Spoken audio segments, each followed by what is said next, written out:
La musulmanisation de la France. Au sens propre du dictionnaire, l'expression y serait péjorative.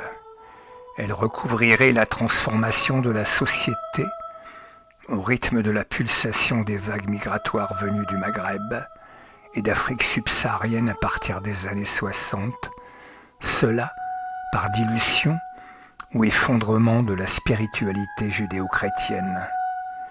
J'ôterais à dessein tous les mots qui en défigureraient le chef-d'œuvre.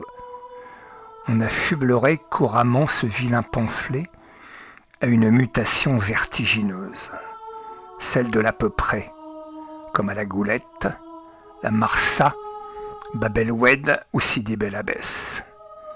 Les hôpitaux, les écoles, les administrations, la police, bref, tout vivrait au rythme du Inch'Allah, qui signifie si Dieu le veut, et du Elhamdulillah, louange à Dieu. Les maisons en terrasse ne seraient jamais finies pour se laisser le loisir d'y ajouter un étage pour la famille, les aïeux peut-être. On ferait sa vidange en simplement rajoutant de l'huile dans son moteur.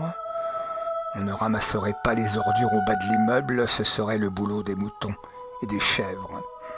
On pourrait appeler ça le fatalisme.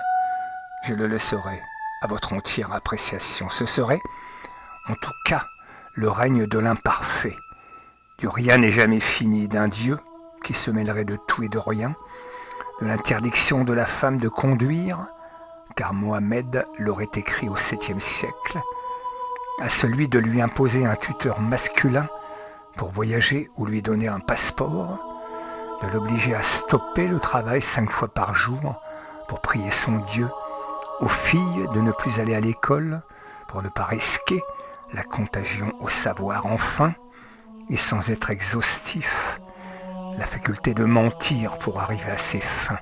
En gros, cacher la vérité, taqiya.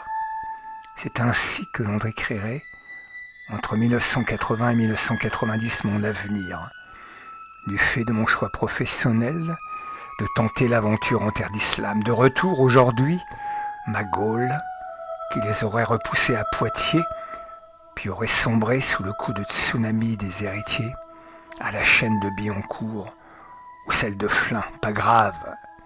Ils m'auraient enseigné le couscous, l'harira et les merguez, la célébration de l'Aïd, le pèlerinage pour y vénérer le trou noir de la Kaaba.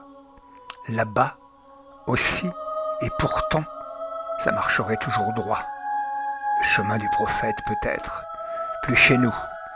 Il nous faudrait relire les recettes, sans doute.